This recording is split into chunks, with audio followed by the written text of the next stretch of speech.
Having trouble with your ASDA Mobile SIM? You're not alone. ASDA Mobile operates on the EE network as a mobile virtual network operator.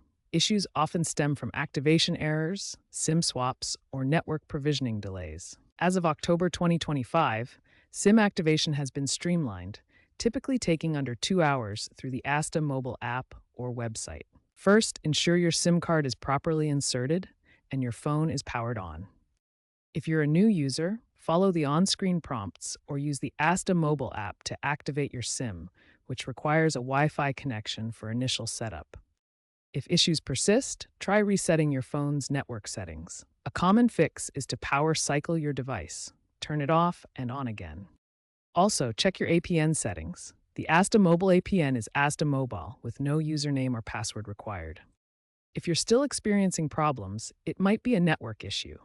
Try manually selecting EE as your network operator in your phone's settings.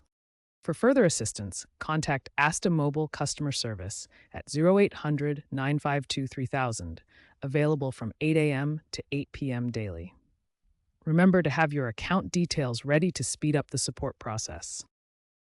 If your SIM isn't working after a SIM swap, it's crucial to understand the security measures ASDA Mobile has in place. As of August 2025, two-factor authentication is mandatory for SIM swaps to protect against fraud. To complete a SIM swap, you'll need to visit an ASDA store with valid photo ID. The process takes about 15 to 30 minutes, and you'll receive a temporary number via SMS during the swap. Regarding network provisioning, this is the process where EE allocates network resources to your SIM. Ensure your device is unlocked and compatible with the EE network. If you encounter intermittent outages, especially in rural areas, this could be due to network provisioning delays.